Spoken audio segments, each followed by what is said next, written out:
DreAllDay.com. You are now tuned into the show where you learn the discipline to show up day after day to do the work, the confidence to put yourself out there boldly and authentically, and the mental toughness to continue showing up, doing the work, putting yourself out there even when the success you've expected to achieve has yet to be achieved. And on top of all this, you get a huge dose of personal initiative, which is the go-getter energy that moves any one of us, including yourself, to go and make things happen instead of waiting for things to happen. And then we put all this together into a series of frameworks, approaches, insights, strategies, and techniques all underneath the umbrella of one unifying philosophy that is called Work on Your Game. My name is Dre Baldwin, also known as Dre All Day, and welcome to the show. And today's topic is how to be a high-value woman. Yes, how to be a high-value woman. Now, a few episodes back, I talked about how to be a high value man. That was episode number 3311 and 3312, just a few weeks ago from when you are consuming this right now. So you probably remember that episode. And I did a 2-part series on it. So it was only right, because there are ladies who listen to this show who say, okay, Dre, you laid out what the high value man is. And that high value man conversation was really for the men. I was telling men, if you want to look at yourself as a high value person who can have your pick in the open marketplace of dating, sex, courtship, etc., then you got to make yourself a much more valuable individual. That was the purpose of that series. Now, here today is only right that I also do the same for the ladies, because again, this is not a man's only show. There are ladies who listen to this show, lots of them as a matter of fact. Shout out to the ladies who listen to the show. And I'm going to talk about what makes you a high value woman. And you can take this for what it's worth. Now, I am not giving credit to any individual person for popularizing this concept. If I am going to give anybody credit, then I guess I have to give tangential credit to the same person I credited for the High Value Man series, was a guy named Kevin Samuels, who passed away about 3 years ago from the recording of this episode. He talked about high value man, and because he was talking to men and women, he would be asked sometimes, okay, well, what makes a high value woman? And I don't even remember what his answer was or if he even gave an answer. I went and came up with these myself through things that have been said over the years. Not like I'm making up brand new concepts, but I'm going to list them out here today and tomorrow about what makes for a high value woman. So you want to be a high value woman who basically puts yourself in a position to where you have your pick of the men you want in the open marketplace. Especially if you're talking about high value men, then this is what it takes. Let's get to it. Point number 1. Topic, once again, is how to be a high value woman. Again, this is part 1 of a 2-part series. Number 1, physical beauty. Physical beauty, simple as that. Men, I hear men often say that men are visual. And I don't know why people say that. I mean, I think every human being who has the ability to see is visual. I mean, we look at things and we decide very quickly if we are interested in finding out anything else just by the way something looks. I mean, ladies, are you all visual or are you not visual? I mean, when you see a man walk in the room, you can tell as soon as you see him if you might be interested or you might not be interested. Is this true or not? I don't understand why people always say that men are visual, but a lot of men say men are visual. So I'm just saying it for the record. Men are visual, okay? Physical appearance matters, ladies. I think all of you understand this. Femininity and appearance, being physically fit and presenting yourself in a way that is attractive to the eyes of a man. And I think most women inherently understand what that is and what that means, at least for the type of man or men whom you are interested in. Again, Kevin Samuels, he was consistent in laying out the things that he said, his 3 F's: fit, feminine, and friendly. These 3 I will co-sign. We want a woman who is fit, feminine, and friendly.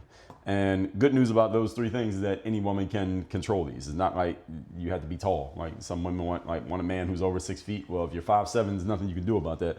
But being fit, you can control. Being feminine, you can control. And being friendly, you can control. Every woman has control over these 3 things. So no matter how you slice it or where in the world you go, I would venture to guess that the first thing a man notices about a woman is how she physically looks and how she physically presents herself. Now, is that going to be the final say in whether the man decides to court the woman, date the woman, ask the woman for her phone number, marry the woman, be wanting to have sex with the woman? Is that going to be the end all be all of it? No, there are other factors that go into it, the same way that for women, there are other factors that go into the man you end up with, in addition to how he physically looks. Of course, there are multiple things that go into everything, but the first thing a man is going to notice about a woman is whether or not he is physically attracted to her presentation.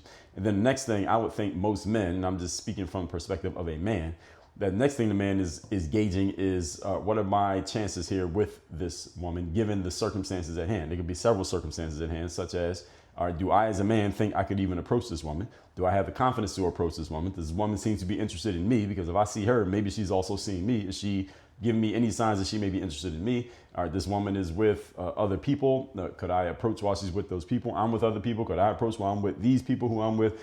Given all these other circumstances, other things go into the mind. But the first thing a man notices about a woman is how she looks. And if a woman looks a certain way, she has a certain level of attractiveness, she tends to draw the eyeballs of all the men around simply because of the way she's presenting herself. And that does not necessarily make her a high value woman doesn't make her a high value woman in total, because if it did, then I wouldn't be doing an episode on it, because it would only be 1 point. And you know, when I do these episodes, I usually give you more than one. So the first point is the physical attraction. And again, this physical attraction and physical presentation continues to matter. Very important, ladies. Continues to matter even after the relationship has begun. So once you get into a relationship with a man, you still must stay in the physical or try as best you can to stay in enough of a physical shape that it still draws the eyes of the man who you have decided to be with. All right? In other words, don't get lazy. And the same thing I would say to a man, don't get lazy. Now, if you had a six pack and you were in great shape when you met her, when she met you, then do your best to keep that after you get into the relationship. Don't get lazy. A lot of people get lazy. So ignore this point, ladies, at your own peril. Moving on to point number 2. Today's topic, once again, is how to be a high value woman. Number 2, be cooperative and submissive in your nature. Cooperative and submissive in your nature. Now we're going to get into these words because these words tend to be triggering for some people. Some of you are triggered right now just even hearing me say it, but I'm going to explain it. In short, just in short, and I will say this from a man's perspective, all the ladies who are listening to this, and whatever way you gauge, whatever category you gauge me to be in, I'll say this. Men are not interested in women who are argumentative, combative, or too focused on being quote unquote independent. Now, that does not apply to all men. There are some men who like and appreciate an independent woman. The independent part, there are some women out there who are adamant about this, and there are some men out there who respect it, like it, and they actually want a woman who is independent and she's out there doing her whatever it is that you're doing, your career thing, your business thing, your climbing the corporate ladder thing, and you are independent to the point that if the man was not around, with the man with whom you're in a relationship was not around, you be completely fine standing on your own, whether that's you by yourself, you with kids, etc. You don't need quote unquote the man or anything that he brings to the table because you got your own shit. You can take care of your own stuff. You can pay your own bills, etc., etc. And there are some men who are completely okay with that. And I'm gonna come back to that in a second. And it's gonna come up again in later points in the series as well. So just hold that thought. But the other two that I said, a woman who is argumentative or combative, no man is interested in a woman who's argumentative or combative. Zero. At least not sexually. Now, if I'm running a law firm and I'm looking to hire some lawyers to be part of my firm, I want a woman who is argumentative and combative. I want a woman who's a bulldog in the courtroom because she's going to help my firm win some cases. Now, that's what I'm hiring you for. And yes, I'm interested in you. But as far as dating and a relationship, I don't want to come home or wake up in bed with a woman who's argumentative or combative. I don't want to do that. I want to do combat at home. I'll do combat outside. I don't want to do combat in my house. So if you're an argumentative or combative woman, you need to do something about that shit. Because there's no man, regardless of his status level, he could be working at Walmart, he can own Walmart. He does not want to deal with an argumentative or combative woman. Okay, so all ladies listen to this. When I say cooperative, that's what I mean. A woman who is willing to cooperate. And a woman who is willing to follow the lead of a man when the man is actually leading. That's a note to the men. When the man is leading, a woman who is willing to follow that lead and is not looking to create a power struggle between her and the man as to who is in the driver's seat. All right, many women I see these days, especially those who have been brainwashed by the nonsense of feminism, of which I am not a fan, they may push back very strongly to this other word that I mentioned. So I mentioned cooperative. The other word I mentioned was submissive. This is a word that seems to trigger a lot of females these days. Even some feminine energy men are triggered by this word submissive. But let's talk about what this word actually means. Okay. Being submissive does not mean that you are weak. It does not mean that you are a doormat. And it does not mean that you are confined to being barefoot in the kitchen as what would we say this? The images of a woman being barefoot in the kitchen, being this submissive person. The definition of submissive means inclined or ready to submit, acknowledging one's inferiority, yielding, obedient, humble. Now, see, that's the way that people talk about this word, that you are just, you're inferior, you're obedient, you're humble. And I'm going to look up the word submit because I don't actually like the word being used in the definition. So the definition of the word submit means to yield or surrender oneself to the will or authority of another. That's what it means to submit. To yield or surrender oneself to the will or authority of another. And there are some listening to this right now, especially the women who are saying, Dre, you out of your damn mind if you're telling me that I need to submit to a man. And what I'm telling you is that every car has one driver's seat. Every car has one steering wheel. Do we all agree? Yes? Okay. So if you were in a relationship with a man, only one person can sit in the driver's seat. Is it going to be you or is it going to be him?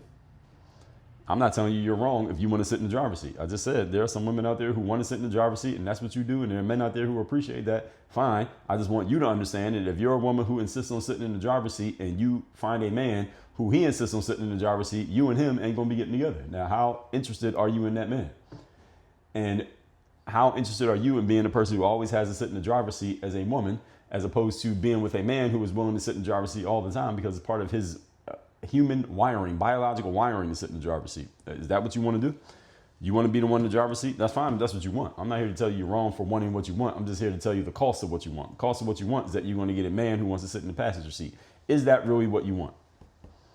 Is that the man you would respect over the long term? You may appreciate him for a night or a weekend, but would you respect him over the long term? He wants to sit in the passenger seat while you drive. Being submissive does not mean weak, doormat, or you are confined to, again, the barefoot in the kitchen woman. It just means that you are willing to surrender to the will and authority of another person. And that sounds kind of crazy the way it's worded, but that's the definition. So I'm reading the definition as it is. But think about it. When you work at a job, you are submitting to the will and the authority of whoever's in charge at the job. You're submitting to the will and authority of the company that you work for. They tell you this is how it works. They tell you this is when you come to work. These are the rules and processes and parameters you got to follow to keep your job here. You follow them as a way of submitting to the process so that they will pay you a check. So the same thing you do when you work at a job, same thing you did when you were a kid with your parents, the same thing you did at school to your teacher, you submitted to the will and the authority of the person who had the position of authority. That's it. That's all submission means. Now, some people may say, well, yeah, Dre, that's one thing when I have a job because I'm following the rules to get a check. It's another thing when I'm a kid and I'm following my parents' rules because it's their house. Another thing when I'm a student and I'm following the teacher's rule because they're in charge. It's a whole other thing when I'm a grown-ass woman and you're telling me I'm supposed to submit to the authority of a man. Fuck that, Dre. I don't want to do that. Okay, so you don't want to be submissive. That's completely fine if you don't want to be submissive, but understand that a high-value man who is looking for a high-value woman is looking for a woman who is submissive. So if you don't want to be one, that's completely fine. Just understand that you are limiting your options for choosing amongst or being chosen amongst these type of men. I'm not telling you you're wrong. I'm just telling you this is the cost. Everything has a cost. Well, you do what you want. You just need to know how much it costs to do what you want. That's the point that I'm making here. So it means being submissive and cooperative means you are willing to align with a man, not compete with, align with a man and provide support and peace within the home with and for that man. That's it. Align with him, meaning this is what he's doing. You get on that same page as him. You provide support and peace within the home with and for that man. A lot of people are talking about peace these days. Peace. Whatever that means to you. That's not a word that's not one of my points here today, but I hear this word often. This means, let me tell you what this does mean. This does mean that if you're going to align with a man and provide support and peace, and you want to be a high value woman, again, this is in the eyes of men. So when I gave you the high value man, this is in the eyes of women. When women are looking for the type of man they want, the ideal man that a lot of women are going after, not all of them are going to be able to get him, but they all want him. The high value man that I described in episodes 32:11 and 32:12, that was the kind of man that I was talking about. All right, that's that man. Okay, so the high value man, 33:11 and 33:12 is the kind of man that women generally talk about when you're asked, what is your ideal man? This is the kind of man that they're describing, the high value man. Now, do all of them end up getting one? No, but this is what they want. So when I'm describing the high value woman, I'm telling you that when you ask men, what kind of woman do you want? this is what they're saying. Do all of them end up with a woman like this? No, but this is what they want. Okay, this puts you at the top of the food chain, so to speak, when it comes to women. So if you're going to be this high value woman, that means you are not running around calling yourself a boss bitch or a boss babe. No, you're not doing that. You're not buying into this energy of I don't need a man. These are things that all of you hear all the time. I don't need to explain either of these. Y'all have heard these all before. And even if you are a high income earner or an advanced degree holder, you do not carry yourself with the masculine energy of a man, nor are you resistant to male leadership. These two I see often. High income earning women and or those with advanced degrees, when I see this energy, it's usually because they have one of the two. Often they have both. It doesn't mean everyone who has both of these is this type, but every time I see a woman who is this type, they have both of these. They carry themselves with the masculine energy of a man, and they are resistant to male leadership. In other words, having a conversation with them is you might as well be talking to a man. If you couldn't see their face or know their name or hear their voice, you would think you were talking to a man because they approach engagements with men with masculine energy. So feel like you're talking to a man. And again, if this works for you, it works for you. But if you want to be high value, this don't work. You're going against the grain of the rules. And I'm telling you the rules. This is what it is. So what feminism has done, it's done many things, but one of the things it's done is it's created this false frame around the concept of submission. And they've turned this word submission into some terrible thing, as if it's some bad thing that women must fight strongly against, because feminism has sold a lot of women on this concept that you are equal to a man and that no man is above you, and anything a man can do, you can also do. And there is in no way, shape, or form are you inferior to a man in any aspect of life. This is what feminism has sold to women. And most of the women who buy into this nonsense, if they end up with a man at all, they find themselves either with men they don't like, or they find themselves without a man, or they might end up turning lesbian, right? Because they can't find it with a man. So let me see if I can find it with a woman. When you keep yourself in your masculine for too long. Now, there is a time to get into your masculine. If you're a woman and you're in a boss position, you're a woman who runs a business, you're a woman who's the head of a household and it's just you, well, you need to step into your masculine because you're in charge. Now, you need to do that. But you got to know how to turn that shit off.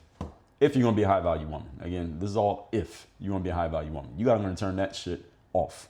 You can't bring that home with you, that kind of energy, because not with a high value man, you can't, because a high value man is going to look at you and say, that ain't going to work. Actually, you won't be bringing it home to him because y'all ain't never going to be in the same house, because he's going to see you from the outside. He's going to see you from 1,000 miles away. No, thank you. Even if you check all the other boxes. I understand. So when I lay these things out, similar to what I said about the high value man, the parameters here apply to when you want to be high value, you got to check all these boxes, not just one. You can't just pick and choose. This is not a buffet. You get the whole thing. This is a prefix menu. Okay, so you're paying one price and you get all. It's $112 per person and you get everything on the menu. All right, so there really is no menu. We're just going to bring it to you. Point number 3.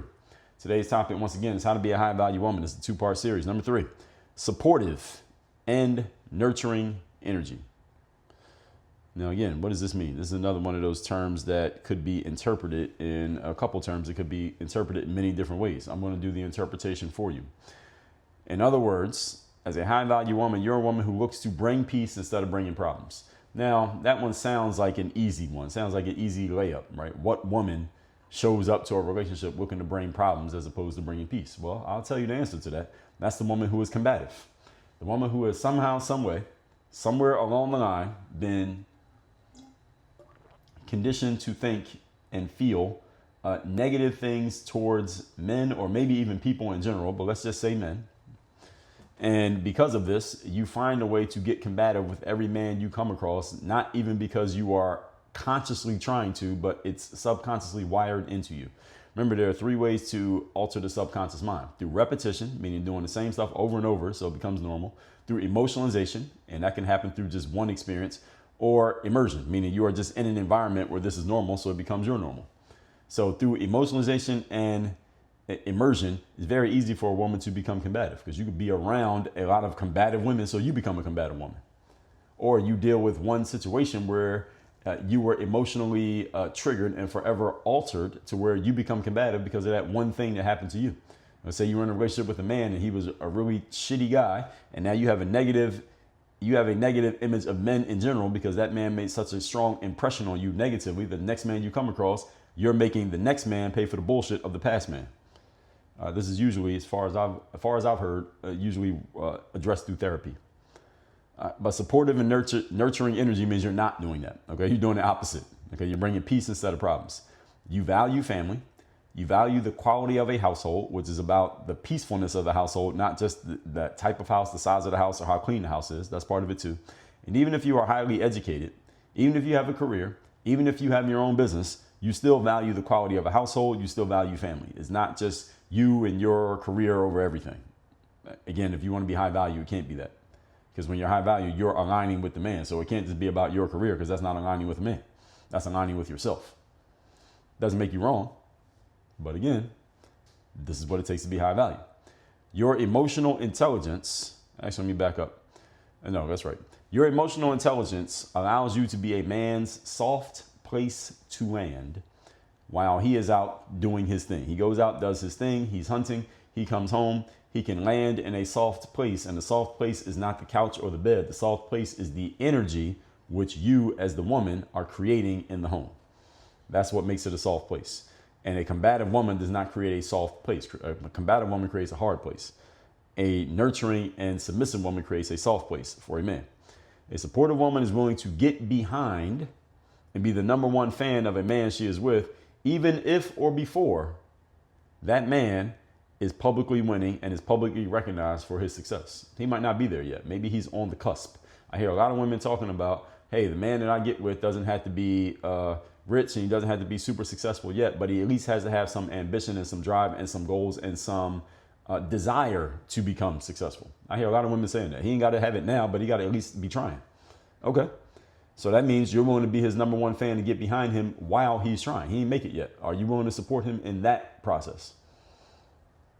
Yes or no? There was an interesting discussion I was having on X today.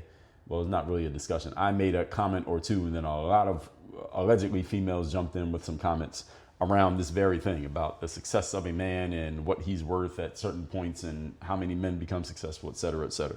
Interesting conversation. Just crossed my mind while I'm talking about this.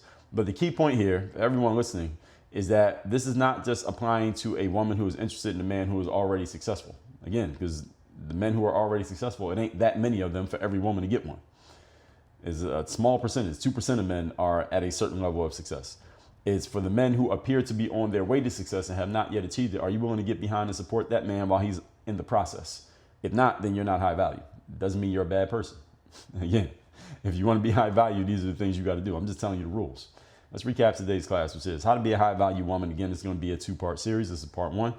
And the same rules apply to this one that apply to the high value man series, which is you must check all the boxes, not just the ones that are convenient for you. Number 1, physical beauty. Yes, physical appearance matters. First thing a man notices is the physical beauty of a woman, and men, as far as what I've heard, tends to be driven more by the physical attraction to a woman than a woman is attracted to the physical attraction of a man. She, of course, appreciates it, but it seems like that drives a man's decision a lot more than it does for a woman, or so I've heard. I don't have the experience of being a woman. Number 2, cooperative and submissive nature. Again, that means you're looking to get along with a man. You are not so focused on yourself. You're willing to follow the lead of another. You are not creating power struggles between you and the man as to who is in the actual driver's seat. And being submissive just means yielding to the will or authority of another person, which all of us have done at different points in our lives. And it's just you deciding to do this in a relationship with a man. Again, deciding. In other situations in your life, maybe you didn't have a choice, but deciding to do so is the power move because you're making a choice, and that makes you high value to the man because the man is looking for, and point number 3, supportive and nurturing energy. All right, you're a woman who looks to bring peace instead of problems, and your emotional intelligence allows you to be a soft place to land for a man while he's out doing the hustle and doing what he's doing. Maybe you're doing the hustle as well. And a supportive woman is willing to get behind and be the number one fan of a man she is with, even before he has created the success he appears to be after. Are you willing to get behind him while he's in the process? That makes you high value too, because then if and when he wins, you were the one who was with him the entire time and supporting him along the ride. That said, tomorrow we're going to get into part 2 of this series. Between now and then, go to workonyourgameuniversity.com. You can learn more about working with me directly, getting access to all of our programs, all of our courses around mindset, around strategy, around communication skills, leadership skills, business building, implementation, and accountability. That's all at workonyourgameuniversity.com. Work on your game. Dre all